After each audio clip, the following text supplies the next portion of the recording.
आप सबको मेरे नमस्कार। आज हम प्रत्यय की चर्चा करेंगे।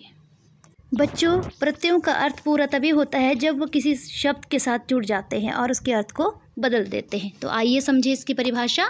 प्रत्यय जो शब्दांश मूल शब्दों के अंत में जुड़कर उनके अर्थ में विशेषता या परिवर्तन ला देते हैं, वे प्रत्यय होते हैं। बोलने का अभिप्राय ये है कि प्रत्यय वे शब्दांश मूल होते हैं जो कि कहाँ पर लगते हैं, किसी भी शब्द के लास्ट में लगते हैं, अंत में लगते हैं, उन्हें हम प्रत्यय कहते हैं। जैसे सुंदर शब्द के अंत में क्या लगा, ता, तो ता जोड़ने पर सुंदरता शब्द बन जाता है। तो इसमें प्रत्यय क्या हुआ, ता एक क्या है, प्रत्यय है। जैसे सुंदर शब्द के अंत में ता जोड़ने पर सुंदरता शब्द बन जाता है, ता प्रत्यय है।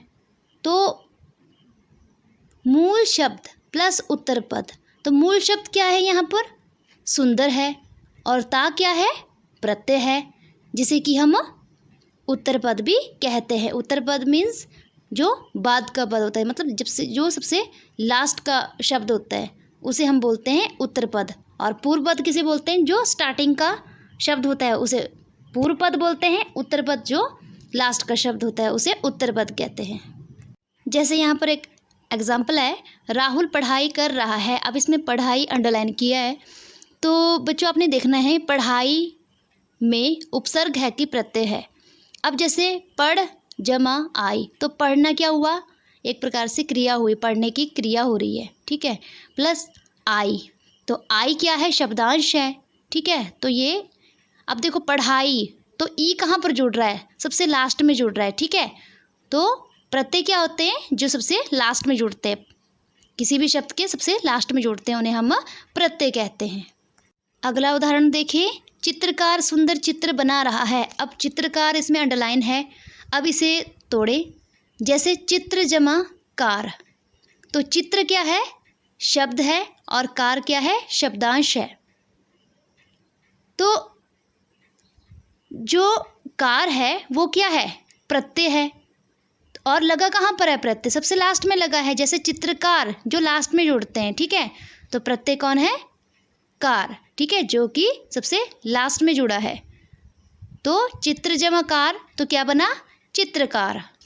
बच्चों, तो आपको समझ आ गया होगा कि प्रत्यय किसे कहते हैं। प्रत्यय जो शब्द के लास्ट में जुड़ते हैं। प्रत्यय के दो प्रकार होते हैं, कृत प्रत्यय और तद्धित प्रत्यय। इसके बारे में हम आगे विस्तार से पढ़ेंगे। पहला है कृत प्रत्यय। कृत प्रत्यय क्रिया धातु के पीछे लगकर संज्ञा और विशेषण शब्दों की रचना करते हैं तथा इनके मेल से बनने वाले शब्दों को कृदंत कहते हैं। यानी कि जो कृत प्रत्यय होते हैं वो क्रिया के साथ जुड़े होते हैं। हम उदाहरण के माध्यम से समझेंगे। कृत प्रत्यय जैसे पढ़ और पढ़ाई, तो पढ़ जमा आई बना पढ़ाई। पढ़ शब्द में पढ़ना क्रिया है, क्योंकि पढ़ कहने से पढ़ने का काम हो रहा है, पढ़ने के काम का पता चल रहा है। जैसे इसमें आई प्रत्यय जोड़े, पढ़ जमा आई, तो बनेगा पढ़ाई। उड़ शब्द में उड़ना क्रिया है, इसमें क्या करेंगे, आन प्रत्यय जोड़े तो बनेगा उड़ान। आई और आन कृत प्रत्यय है, क्योंकि ये क्रिया शब्द पर यानी कि पढ़ना उड़ना के साथ जुड़े हैं, तो वे होते हैं कृत प्रत्यय। कृत प्रत्यय के उदाहरण यहाँ पर दिए गए हैं। एग्जाम में आपसे पूछा जा सकता है कि आई प्रत्यय से 2 या 3 शब्द बनाइए, तो आपने बनाना है। जैसे यहाँ पर दिया गया है, आई से निर्मित शब्द है, जैसे लिखाई पढ़ाई, और धातु दिया है लिख और पढ़। नेक्स्ट है ना से बनाइए निर्मित शब्द, जैसे जिसमें कि ना प्रत्यय से 2 शब्द बनाने, जैसे कि लिखना पढ़ना, जिसमें कि ना आता हो लास्ट में, आपने याद रखना है। जैसे अन्न मिलन मनन, आ सूखा जागा भूला, आवट लिखावट मिलावट रुकावट, आया बुलावा छलावा, ई से बोली हंसी, अक्कड़ बुलक्कड़ पियक्कड़, दार लेनदार देनदार, आलू कृपालू दयालु, या घटिया बढ़िया। इस प्रकार से आपने प्रत्यय से शब्द बनाने हैं। प्रत्यय का दूसरा भेद है तद्धित प्रत्यय। वे प्रत्यय जो संज्ञा सर्वनाम विशेषण आदि शब्दों के पीछे लगकर नए शब्दों की रचना करते हैं, तद्धित प्रत्यय कहलाते हैं। बोलने का अभिप्राय ये है कि जब भी कोई भी प्रत्यय जो है पूरा का पूरा शब्द बनाता है तो स्टार्टिंग में कौन से शब्द होते हैं उसके साथ? संज्ञा के शब्द होते हैं, सर्वनाम के शब्द होते हैं, विशेषण के शब्द होते हैं। तो उदाहरण के माध्यम से हम समझेंगे। तद्धित प्रत्यय जैसे लड़का और लड़कपन। तो लड़का जमा पन क्या बना? लड़कपन। जैसे लड़का एक संज्ञा शब्द है, जैसे पन प्रत्यय जोड़ा तो बना लड़का जमा पन लड़कपन।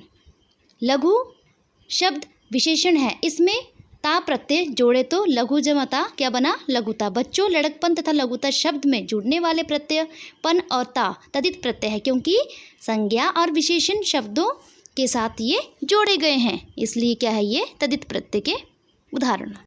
तद्धित प्रत्यय के उदाहरण है यहाँ पर, जैसे आर।